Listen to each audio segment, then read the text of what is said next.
மாணவ நண்பர்கள் அனைவருக்கும் வணக்கம். நான் உங்கள் பொன்வேல் பாண்டியன், நடப்பு நிகழ்வுகள் ஆசிரியர். இந்த தினத்தில் நம்ம பார்க்க போகிறது ஜூன் 14ஆம் தேதிக்குரிய தினசரி நடப்பு நிகழ்வுகளின் தொகுப்பு. சூப்பரான தொகுப்புகள் நிறைய கிடைச்சிருக்குது. அதனால் ஸ்ட்ரெயிட்டாக நம்ம தலைப்பு செய்தியில் பார்த்துடலாம். ஃபர்ஸ்ட் பாருங்க, தலைப்பு செய்தியில் முதல் செய்தி என்னன்னு சொல்லி பாருங்க. ஞானபீட விருது 2025ஆம் ஆண்டு. சரியா, 2025ஆம் ஆண்டிற்கான ஞானபீட விருது எத்தனையாவது விருது, இந்த விருது யாருக்கு வழங்கப்பட்டுள்ளது, இதனுடைய வரலாறு மொத்தமாக நம்ம பார்க்க போகிறோம். சரிங்களா, அதை பார்த்து முடிச்சுட்டு ஒரு சரித்திர சாதனை படைத்த ஒரு முக்கியமான நாள் ஜூலை 14. அந்த ஜூலை 14ல் சந்திராயன் 3 வெற்றிகரமாக இஸ்ரோவினால் அனுப்பப்பட்டது. அந்த சந்திராயன் 3, சந்திராயன் 2, சந்திராயன் 1 எல்லாத்தையும் நம்ம கிளியராக பார்க்க போகிறோம். சரிங்களா, அதே மாதிரி தமிழ்நாடு விலங்குகள் பாதுகாப்பு சட்டம் எப்போது இயற்றப்பட்டது, அதனோட தொடர்புடைய முக்கியமான தீர்ப்பு உச்சநீதிமன்றம் இன்றைய தினத்தில் வழங்கியிருக்கிறாங்க. என்னன்னு பார்த்தீங்கன்னா, தமிழகத்தில் பசு வதைக்கு விதிக்கப்பட்ட தடையை நீக்கிய உச்சநீதிமன்றம். என்ன குறிப்பு அப்படிங்கிறத பார்க்க போகிறோம். அதுக்கு ஒரு முக்கியமான ஒரு விளையாட்டு செய்தி, லார்ட்ஸ் கிரிக்கெட் மைதானத்தில் இந்திய மகளிர் அணி ஒரு மகத்தான சாதனையை படைச்சிருக்கிறாங்க. என்னன்னு சொல்லி பார்க்க போகிறோம். அதுக்கப்புறம் சாகித்ய அகாடமி விருது பெற்ற புகழ்பெற்ற எழுத்தாளர் பூமணி அவர்கள் சமீபத்தில் காலமாக இருக்கிறாங்க. அவருடைய ஒரு நிஜமான பேரனை எந்த மாவட்டத்தை சேர்ந்தவங்க அப்படிங்கிற மாதிரி கிளியர் பார்த்துட்டு இறுதியாக ரிவிஷனுக்காக சூப்பர் சிக்ஸ் கேள்விகள் நம்ம பார்க்க போறோம். சரிங்களா, முடிந்த அளவுக்கு என்னால் சிறப்பான முறையில் எல்லா எக்ஸாமுக்கும் யூஸ்ஃபுல்லாக இருக்கிற மாதிரி நம்ம நடப்பு செய்த தொகுத்து வழங்கிட்டு இருக்கிறோம்.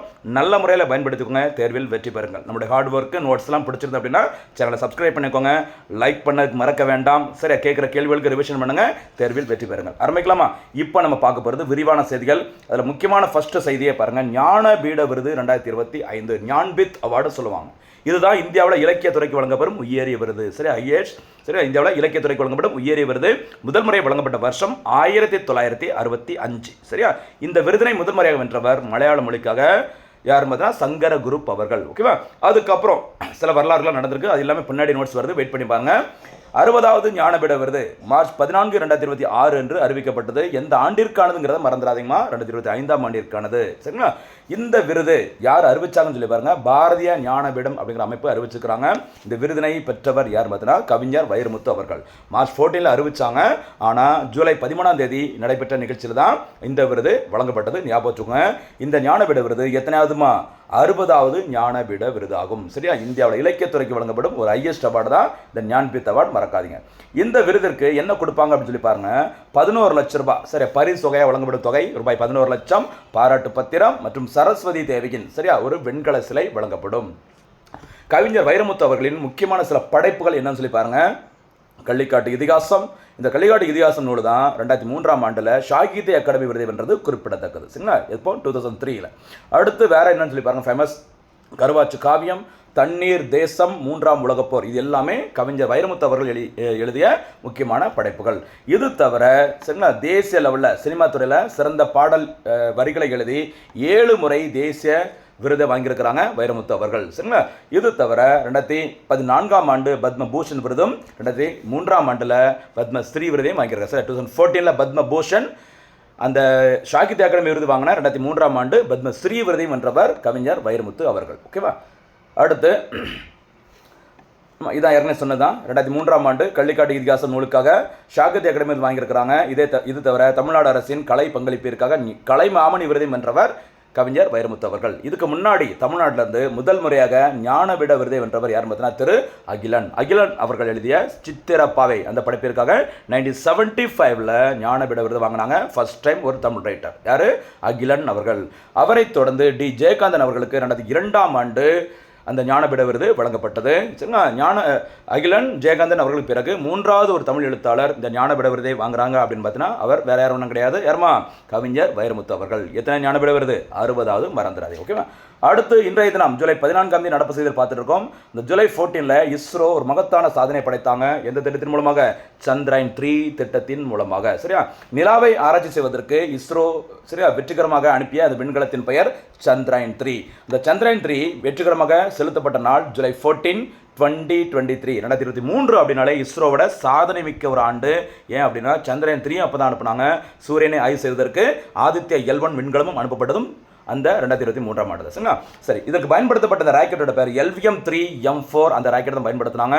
செலுத்தப்பட்ட இடம் எங்கேருந்து லான்ச் பண்ணாங்க அப்படின்னு பார்த்தா ஸ்ரீஹரிகோட்டாவில் இருக்கிற சதீஷ் தவான் ஸ்பேஸ் சென்டரில் தான் அனுப்புனாங்க. சரியா, இந்த திட்டத்துக்காக பயன்படுத்தப்பட்ட அந்த லேண்டர் தரை இறங்கி நிலாவில் தரையிறங்கும்ல, அந்த தரையிறங்கி லேண்டரோட பேர் என்னன்னு பார்த்தீங்கன்னா விக்ரம். இறங்குனதுக்கு அப்புறமா உள்ள இறங்கி அப்படி மெதுவாக ஆராய்ச்சிகள் ஈடுபடல உலாவி கருவி என்று அழைக்கப்படும் அந்த ரோவர், அதுக்கு வச்ச பேர் பிரக்யான். ஞாபகம் வச்சுக்கோ, மறக்கக்கூடாது. சரிமா, அடுத்தபடியாக தரையிறங்கிய நாள் பார்த்தோம். ஃபஸ்ட்டு தரையிறங்கிய இடம் அந்த விக்ரம் லேண்டர் பத்திரமாக நிலாவில் தென் துருவத்தில் உலகத்திலே முதல் முறையாக நிலாவில் பார்த்தீங்கன்னா அந்த சாஃப்ட் லேண்டிங் சொல்லுவாங்களே, மென்மையான தரையிறக்கம். சில திட்டங்கள் பார்த்தீங்கன்னா விண்கலத்தை அனுப்புவாங்க, அது செம்ம ஸ்பீடாக அதே ஒரே ஸ்பீடில் வந்து டம்முன்னு வந்து நிலாவில் போய் கீழே விடும். அது உயிரோட இருந்தால் ஆக்டிவாக இருந்தால் வேலை செய்யும், சரியா. ஆனால் நம்மளோட சந்திரயான் 3 சாஃப்ட் லேண்டிங் மெதுவாக, சரியா, கிட்ட நெருங்க நெருங்க நெருங்க நெருங்க அதோட ஸ்பீடை வந்து கம்மி பண்ணி சாஃப்ட் லேண்டிங் மென்மையான தரையிறக்கத்தை மேற்கொண்டாங்க. இதில் சவுத் போலில், ஓகேவா. அப்படி தரையிறங்கிய இடத்திற்கு இந்திய அரசு வைத்த பெயர் சிவசக்தி, சிவனும் சக்தியும் அப்படிங்கிற மாதிரி அந்த பெயர் வச்சுருக்காங்க. தரையிறங்கிய நாள் நிலாவின் அந்த சவுத் போலில் வெற்றிகரமாக தரையிறங்கிய நாள் ஆகஸ்ட் 23, 2023. சரி, ஃபேன்ஸ் நம்பர் 23. அந்த தினம் இந்திய அரசினால் என்ன தினம் அறிவிக்கப்பட்டுள்ளது? தேசிய விண்வெளி தினம். சரி, நேஷனல் ஸ்பேஸ் டே ஞாபகம் வச்சுக்கோ, மறக்கக்கூடாது, சரியா. அடுத்து இந்த சந்திரயான் 3 திட்டத்தோட மிஷன் டைரக்டர் யார் பார்த்தீங்கன்னா திரு மோகனாகுமார் அவர்கள். ப்ராஜெக்ட் டைரக்டர் பார்த்தீங்கன்னா நம்மளுடைய தமிழ்நாடு விழுப்புரம் மாவட்டத்தை சேர்ந்த திரு வீரமுத்து வேல் அவர்கள், ஓகேவா. அதே மாதிரி இந்த இஸ்ரோ திட்டம் வெற்றிகரமாக செலுத்தப்படும் போது இஸ்ரோவின் தலைவராக இருந்தவர் யார் பார்த்தீங்கன்னா எஸ் சோம்நாத் அவர்கள். இந்த இடத்துல ஒரு போனஸ் கேள்வி, இஸ்ரோவின் தற்போதைய தலைவர் யார், அவர் எத்தனையாவது தலைவர் அப்படிங்கிறத போனஸ் கேள்வியை சொல்லுங்க, சரியா. சந்திரயான் 3 பார்த்தாச்சு, ஓகேவா. அதே மாதிரி சந்திரன் 1, 2 பார்த்துடலாமா? பாருங்க, இஸ்ரோவின் நிலாவிற்கான ஆராய்ச்சி திட்டங்கள். அதில் ஃபர்ஸ்ட் சந்திரன் 1 அனுப்பப்பட்ட நாள், சரியா, 22. ஒரே 22 இருக்குது. ஜூன் 22 முதலமைச்சருக்கு பிறந்த நாள். இங்கே பார்த்தீங்கன்னா அக்டோபர் 22, அடுத்து வருது ஜூலை 22, 22 வருது, பார்க்கலாம், சரியா. பாருங்க, அக்டோபர் 22, 2008 சந்திரயான் 1 முதல் முறையாக நிலாவை ஆராய்ச்சி செய்வதற்கு அனுப்பப்பட்டது. நிலாவில் தரையிறங்கல ஆர்பிட்டரில் அந்த நீள்வட்ட பாதையில் சுற்றி வந்து போட்டோஸ் எல்லாம் எடுத்து ஆராய்ச்சியில் ஈடுபட்டது சந்திரயான் 1. அப்போது இஸ்ரோவின் தலைவர் இருந்தவர் திரு மாதவன் நாயர் அவர்கள். அந்த சந்திரயான் 1 ப்ராஜெக்ட் டைரக்டர் திட்ட இயக்குனர் யாருன்னு சொல்லி பாருங்க, மயில்சாமி அண்ணாதுரை அவர்கள். இந்த இடத்துல ஒரு போனஸ் கேள்வி, சமீபத்தில் தமிழ்நாடு அரசு மயில்சாமி அண்ணாதுரை அவர்கள் தலைமையில் ஒரு கமிட்டி போட்டாங்க. அந்த கமிட்டி அமைத்ததன் நோக்கம் என்ன? நம்ம வீடியோ பார்த்தவங்க டக்குன்னு பதில் சொல்லலாம், பார்க்காதவங்க பழைய வீடியோலாம் கொஞ்சம் பாருங்க, என்னம்மா. நன்றி. அடுத்து பாருங்க, இது சந்திரயான் 1. இந்த சந்திரயான் 1 ஒரு சாதனை படைத்தாங்க. என்ன சாதனை அப்படின்னு பார்த்தீங்கன்னா, நிலாவில், சரியா, தண்ணீர் இருப்பதற்கான ஒரு வாட்டர் இருப்பதற்கான சாத்தியக்கூறுகளை முதல் முறையாக கண்டறிந்த திட்டம் எதுன்னு பார்த்தீங்கன்னா நம்முடைய இஸ்ரோவோட இந்தியாவோட சந்திரயான் 1 தான், சரிங்களா. ஓகே, அடுத்து வாங்க, சந்திரயான் 2. அடுத்த ஒரு முக்கியமான ஒரு முயற்சி சந்திரயான் 2 ஜூலை 22. பாருங்கள், அங்கே அக்டோபர் 22, இங்கே ஜூலை 22, 2019 அனுப்புனாங்க. அப்போது இஸ்ரோவின் தலைவராக இருந்தவர் கே சிவன் அவர்கள் ஃப்ரம் கன்னியாகுமரி, மறக்காதீங்க, சரிங்களா. அதே மாதிரி தரையிறங்கி பயன்படுத்தப்பட்டது அந்த லேண்டரோட பேர் விக்ரம், ரோவரோட பேர் பிரக்யான், சரியா. ஆனால் ஜஸ்ட் மிஸ் என்னாச்சது, இந்த நிலாவோட லட்சக்கணக்கான கிலோமீட்டர் தூரம் நிலாவை நோக்கி சூப்பராக சக்ஸஸ்ஃபுல்லாக இந்த ட்ராவல் பண்ணிட்டு ஒரு 1-1.5 கிலோமீட்டர் நிலா பக்கத்தில் போகும்போது சிக்னல் லாஸ் ஆகி அந்த திட்டம் தோல்வியில் முடிவடைந்தது. அப்படி நிலாவில் அந்த சந்திரயான் 2 விண்கலம் விழுந்த இடத்திற்கு மத்திய அரசு வச்ச பேர் திரங்கா பாயிண்ட். என்ன பேர் சொல்லுவாங்க? மூவர்ண கொடி முனை என்று அழைக்கப்படுகிறது, சரியா. சந்திரயான் 3ல சக்ஸஸ்ஃபுல்லாக அனுப்புனாங்கல்ல சவுத் போல், அதுக்கு வந்து சிவசக்தி, இதுக்கு வச்ச பேர் திரங்கா பாயிண்ட், மறந்துடாதீங்க, சரிங்களா. இந்த சந்திரயான் 2 திட்டம் செயல்படுத்தும் போது யார் ப்ராஜெக்ட் டைரக்டர்னு பாருங்க, வனிதா முத்தையன், சரியா. வனிதா முத்தையன், இந்த பேர் அப்படின்னு மாற்றி போட்டுங்க, வனிதா முத்தையன் அவர்கள். அடுத்து மிஷன் டைரக்டராக இருந்தவங்க ரித்து கரிதாள் அவர்கள். இப்படியும் கேட்பாங்கம்மா. சந்திரன் 1, 2, 3 யார் இஸ்ரோட சேர்மன், ப்ராஜெக்ட் டைரக்டர், சரிங்களா. வருஷம் எல்லாமே கொடுத்து கேட்க நிறைய சான்சஸ் இருக்குது, விட்டுறாதீங்க, சரிங்களா. அடுத்தபடியாக சந்திரயான் 3 நம்ம ஆல்ரெடி பார்த்தாச்சு, அதனால சும்மா லைட்டாக சந்திரன் 1, 2, 3 பார்த்ததுனால சந்திரயான் 3 லைட்டாக பார்த்துக்கோங்க, சரி. ஜூலை 14, 2023 பயன்படுத்தப்பட்ட ராக்கெட்டு LVM-3 M4, இடம் ஸ்ரீஹரிகோட்டா, சதீஷ் தவான் விண்வெளி ஏவுதளம், சரியா. லேண்டர் விக்ரம் எல்லாம் கொஞ்சம் பார்த்துக்கோங்க, ரொம்ப ரொம்ப முக்கியமானதுமா. சந்திரன் 1, 2, 3 என்றைக்குமே லைஃபுக்கு தேவையான ஒரு முக்கியமான விஷயம், ஓகேவா, போட்டித் தேர்வுகளுக்கு. அடுத்து லார்ட்ஸ் கிரிக்கெட், இந்திய மகளிர் அணி சாதனை வெற்றி, சரியா. இந்திய மகளிர் அணி பயங்கரமான சாதனை வெற்றி அடைஞ்சிருக்கிறாங்க.